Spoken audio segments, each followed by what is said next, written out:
Hi, folks. As we wrap up the Florida RV Super Show in Tampa, we're about to take a break and head off on a cruise ship. But we wanted to share with you on this channel, while we're taking our little break, a segment from an episode on the RV Miles podcast about why your RV trip sucks. And if you like this segment, you would like to see more, we hope you'll come over to the RV Miles podcast channel. You can just search for that on YouTube. And there, each and every week, Jason and I chat about topics not only like this, but topics that pertain to the RV lifestyle, to news, to our own travels, campgrounds, public lands, and so much more. Yes, so we've got 10 reasons why your RV trip sucked and potential ways that you can fix it. So number one, biggest complaint, biggest thing that we hear from people as to why all of a sudden their trip just sucked, awful, overcrowded campgrounds. Getting into that campground, being sardined in with everybody else, especially if you're talking from the private campground sector, you're smashed in there with all these people. It feels very crowded. You can't use any of the amenities because the amenities are so small. They were never built to be like for all the people that are in there. There's nothing more disappointing than like getting to a campground and you've booked like it's going to have a pool and it's going to have a playground and you're kind of looking at it as being the place that you stay for that week. And then the pool can only accommodate like a quarter of the people that are there. And it's just packed constantly. I think there's a couple different things that people mean when they say overcrowded. Like, for sure. I think you hit on both of them there, but one of them being, well, the campground has all the sites sold out. Which might mean it's hard to get into it's hard to book the campground. It could mean all the sites are sold out and there's just too many people there, or it means all the sites are too close together. Yeah. So I think let's start with that one, the sites too close together thing. That's a challenge that obviously you can't fix by changing the topography of the campground. But here's a big tip I think I have for this one is stop preferring pull-through sites. Pull-through sites are great because you don't have to back up. I know how wonderful that is for a lot of people, but pull-through sites require that campground to make that site much, much longer.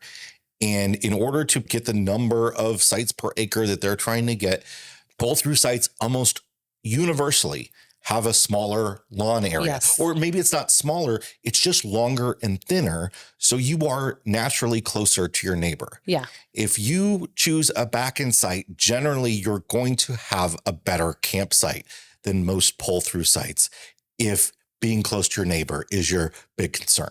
Also pay attention to when you're booking as to whether or not they do something called buddy sites. Some campgrounds will do buddy sites where you both are pulling up to shared green space. Right. And sometimes that's great. Sometimes it's awful. Sometimes it's great. Sometimes it's awful. Another tip, if you have to do a pull through site, is in order to maybe give yourself a little bit more space, try and grab something on an end. So that would be an end site where your door is facing away from the row of pull through sites, right? So that inside your door is going to look out, and oftentimes it's going to be a green space and then it's going to go out to maybe there's a road or something that's going through there. But a lot of times it will offer a little bit more space. If anything, you won't have another rig right up on you when you come out your door. You'll have what will feel like a little bit more open space. So those are a couple of tips from a campground perspective. Of course, if overcrowding in a campground is something you're concerned with, then I think taking a look at that campground's map and how that campground is laid out before you go, maybe take into account how many sites are in this campground. Now, we've talked a lot, we have a past episode about Fort Wilderness at Disney, and that campground is massive. It's huge. I think there's over 800 sites in this campground, but they have it laid out where they are loops. So different loops with X amount of campsites in each loop. So you don't feel like you're with 800 it's not people. Rows with street names. It's laid out like a state park. So obviously, most state parks are going to have a better campsite as well over a private park. So you can, prefer those as well. It becomes problematic if you want full hookups, but if you really want the private park experience, you just want to be more selective, and maybe you're going to have to pay that site lock fee to get the site you want. But also, look, we just posted in the RV Miles Facebook group about suggestions for campgrounds. And, you know, we got lots of information about a couple places that we're looking at going in the spring. And people will give you that information. You don't feel like you have to like dig for it all yourself. You can go to some of these resources like forums and Facebook groups and talk to people and find out whether the type of camping you like to do, whether that's going to be comfortable at the campground you're going to, and get some ideas about what you might like. Yeah, there's lots of sites you can go to. RV Life has their own campground reviews site. You know, you can go over to Campendium, take a look over there as well. Of course, asking in the RV Miles Facebook group like we did is a really great resource because you're getting kind of right there in the moment responses from RVers. So kind of do a little bit. It's a lot of extra, I know, but I think when you're looking at like, this is our trip for the year, or we're wanting, you know, as much relaxation as we can get out of this as possible, take a little bit of time to do some research before you go. And it'll really help sort of take that stressor. Talking into number 2, and you kind of touched on it briefly a second ago. It kind of feeds into it, the number of people out there. National parks being overly crowded. Yeah. And then you feeling like you cannot enjoy the park. And that's harder than a crowded campground because it becomes a situation where parking areas are impossible to stop at. You know, trailheads are impossible to get to. The old adage that's been going around for a while, still very, very true. The vast majority, like over 90%, of people that visit national parks don't go further than 100 feet from a road. It's still true. And so our upcoming 2025 travels have us hitting 1, 2, 3, 4, 5 incredibly popular outdoor locations. And one of the things that we will do is obviously if there's timed entry for anything, we need to be on top of that. Make sure you get your timed entry. That's really important because those parks are trying with the timed entry, as frustrating as I know some of you feel that it is, they are trying to cut down. Yeah. They're trying to make sure you have that parking spot, that you have the opportunity to go to that popular location within the park, that you get to have that experience that isn't, my trip is ruined. It's so overcrowded. It's miserable in here. So I did a whole video on this exact topic about national parks, is why your national park trip sucks and how to fix it.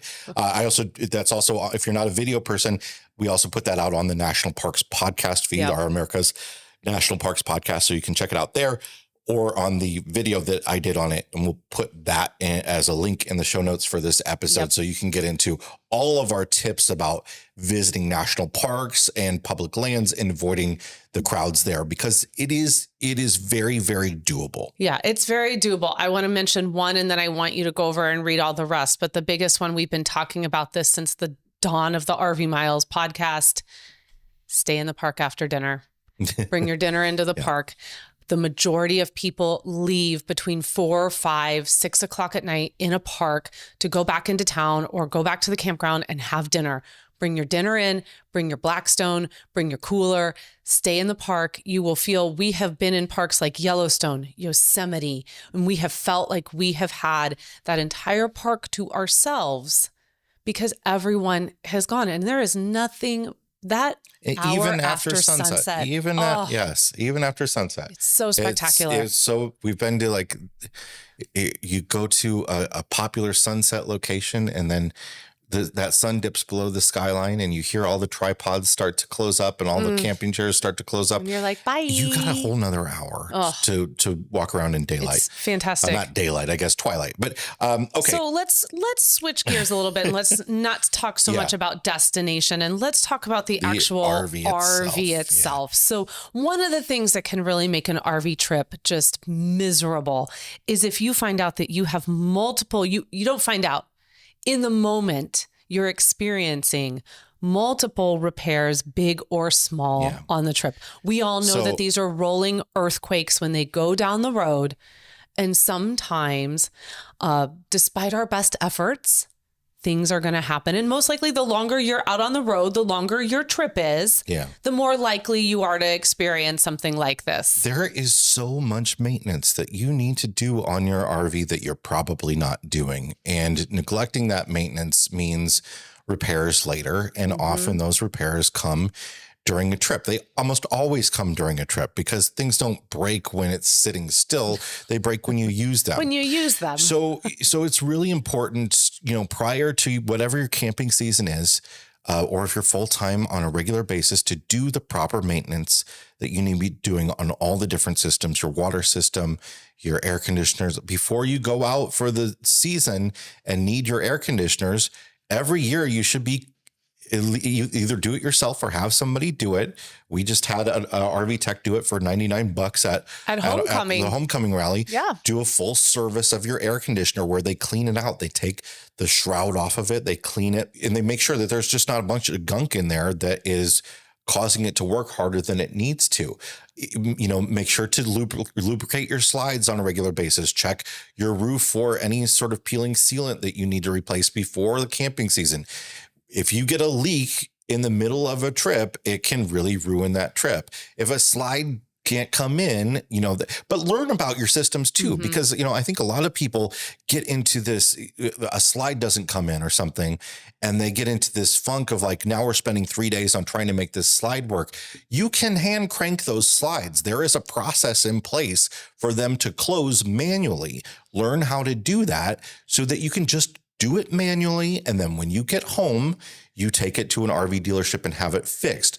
Learn how to fix those things and have backups to things. If you're not comfortable using your propane and you don't ever use your propane, you always use your microwave and an electric heat, at least have propane ready and available in case something happens with that microwave and you have the ability to then cook some food. Just have backups and options and learn about all the systems. Have some basic tools with you so you can quickly deal with the things that need to be dealt with. And frankly, I say this a lot, spend the money to have an RV tech come out and fix it instead of feeling like, if it's a little problem, I need to have my warranty deal with and have it be in a shop for 6 months while the warranty deals with it. Next up is extreme or severe weather. Yeah. So this is something that we have experienced several times out on the road. Yeah. And we know that as the years have gone by, it does seem like we're talking a little bit more about this each RV season. Wherever you're going, be that west, east, north, south, whatever, please be weather aware. Spend a little time to learn about what is the weather like in that area during this time of year. If you're headed down during hurricane season, what is your plan for that? You might be going places that you've never been before and you don't understand what their weather systems are like. You've never been in a dust storm before. Know what to do in a dust storm. It's wild. Know it's a wild experience. Know what to do if a tornado comes and where the tornado shelters and all that sort of stuff. Again, a lot of this stuff is about advanced knowledge, but also, feel free to get up and move and change up your plans or leave your RV behind and go to a hotel room.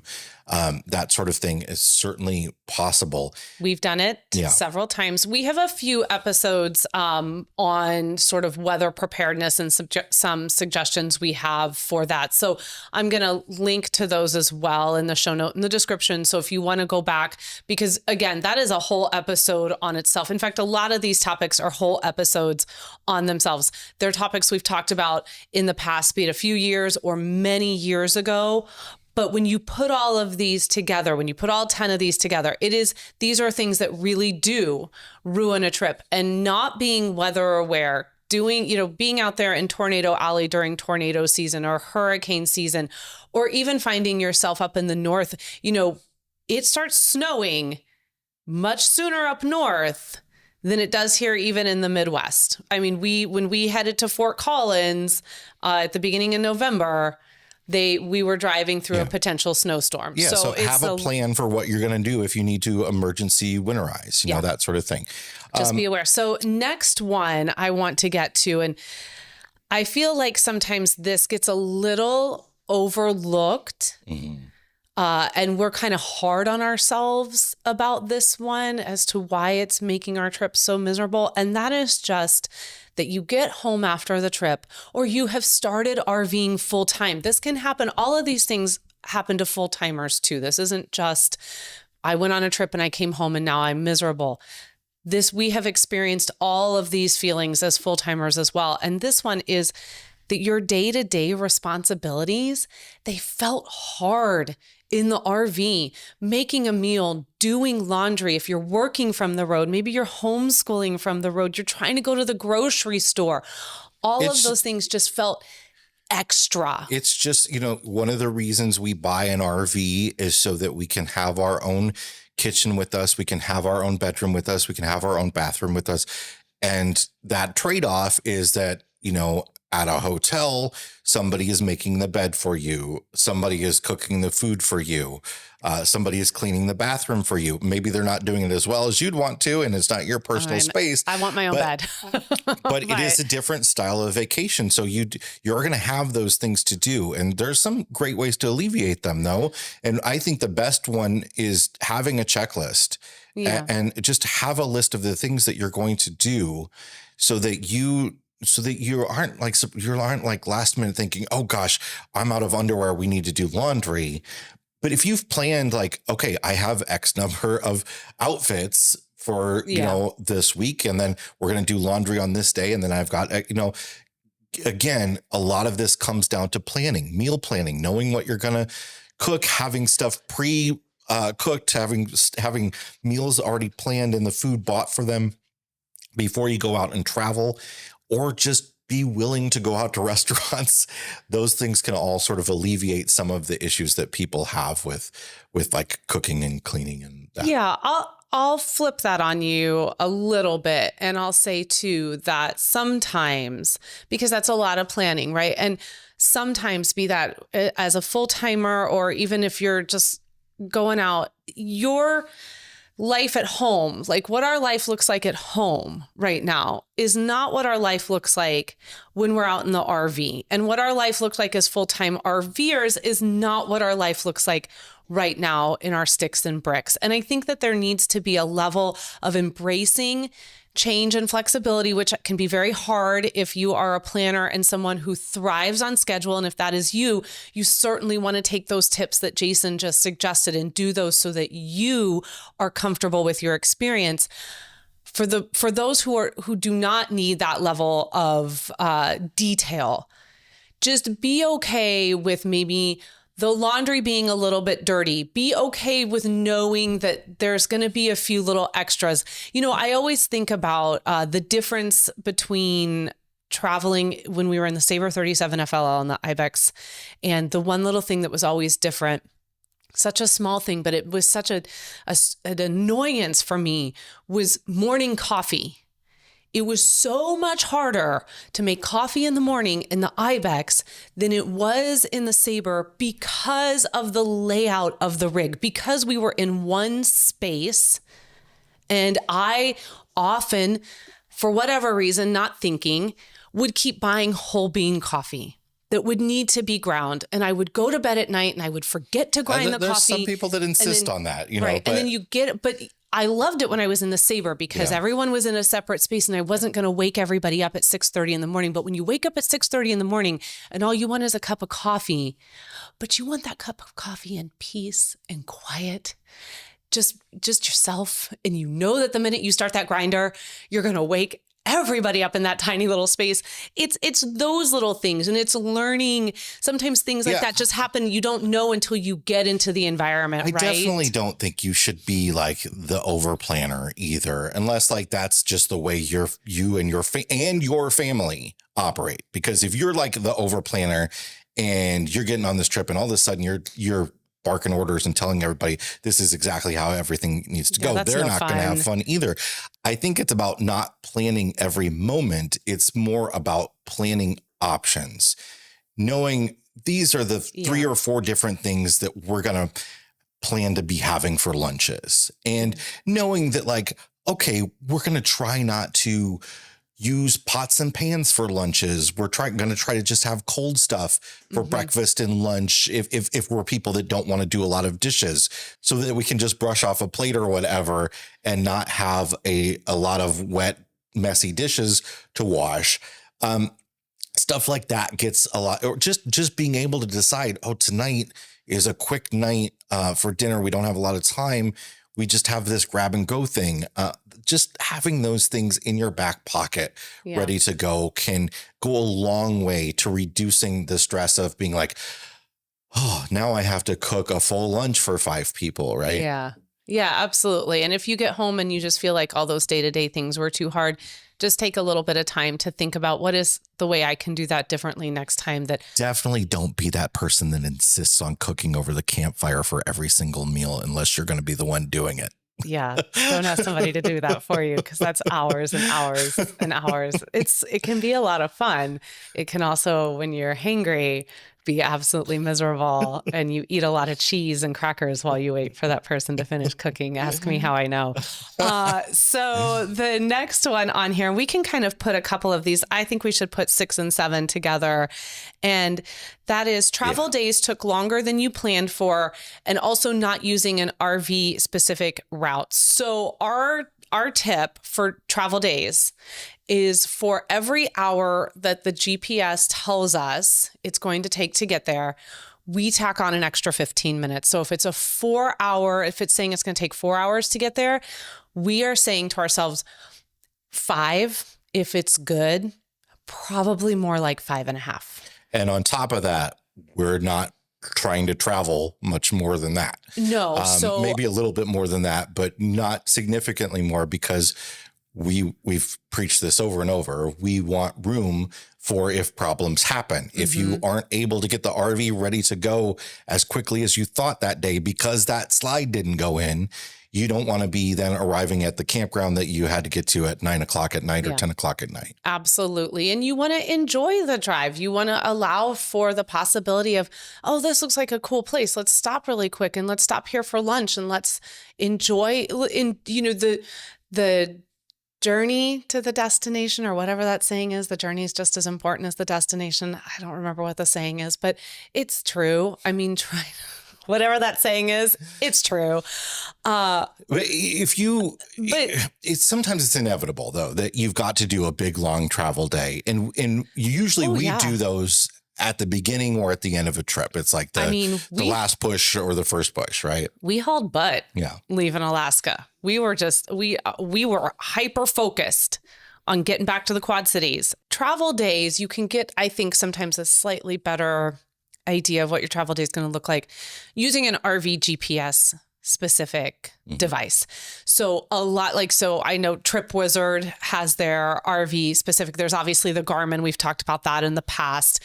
You want to make sure nothing is going to slow you down more than discovering that you are on a route that is not RV friendly, and you're turning around and you're heading back the way you came to get on the route that's going to get you to where you need to go. So you might think, oh, well, I'm just going to, just driving down to Houston or whatever.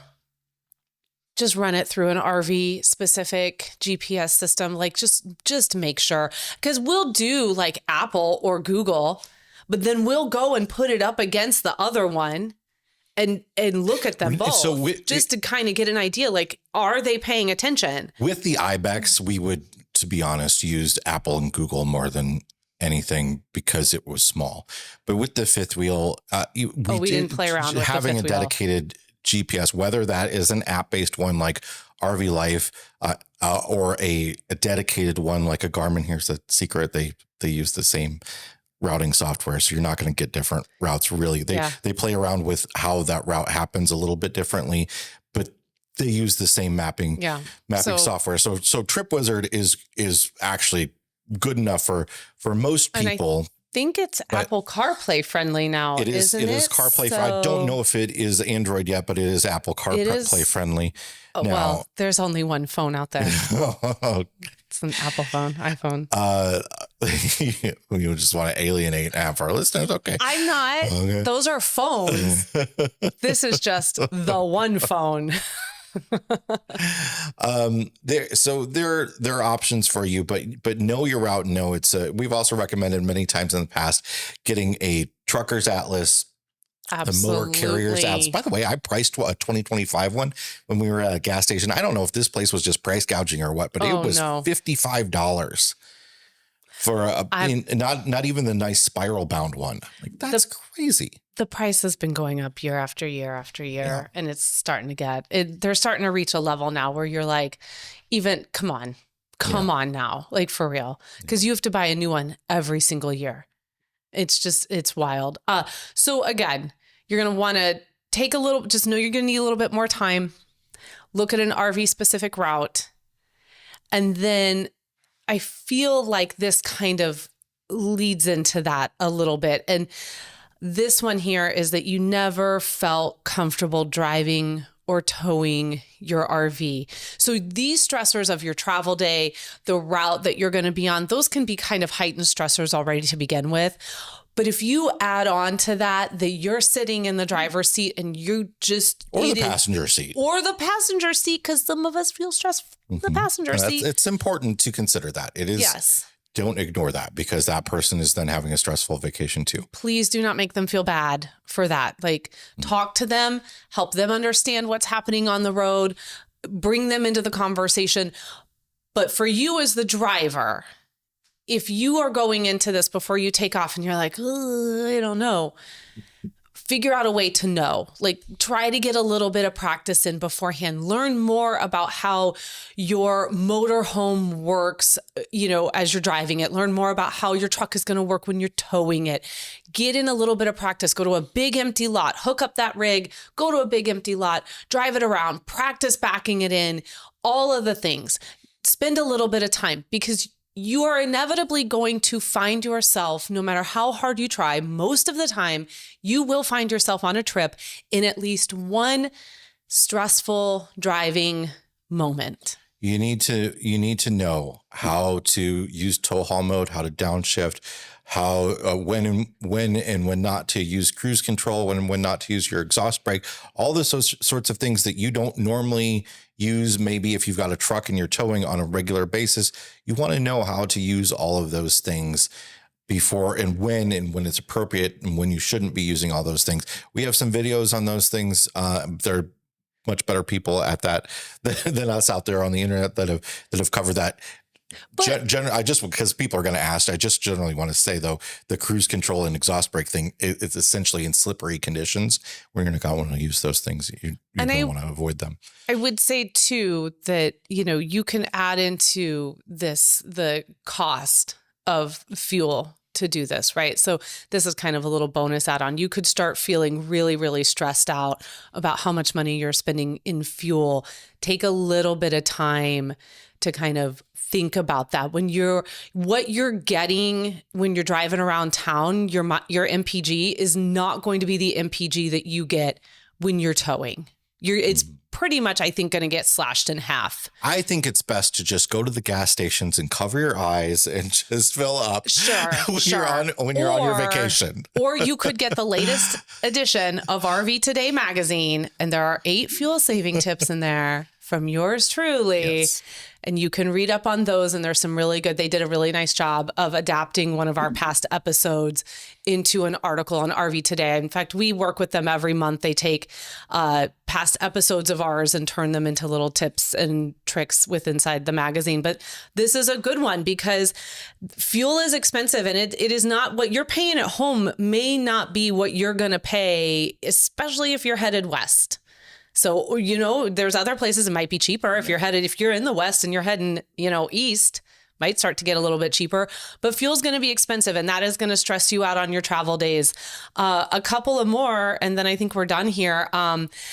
These two, again, go a little hand in hand. Yeah. And the first one is feeling like there wasn't enough time to do everything you had planned and switching campgrounds and locations too often. Clearly, one can cause the other. Yes. Right. And this is the biggest thing that new RVers screw up and learn the hard way, is they don't have a lot of time to go out. And we still we still do this. We just booked this 7-week trip and we had to pull back a lot of what we wanted to do because we were like, well, we can do this, this, and this.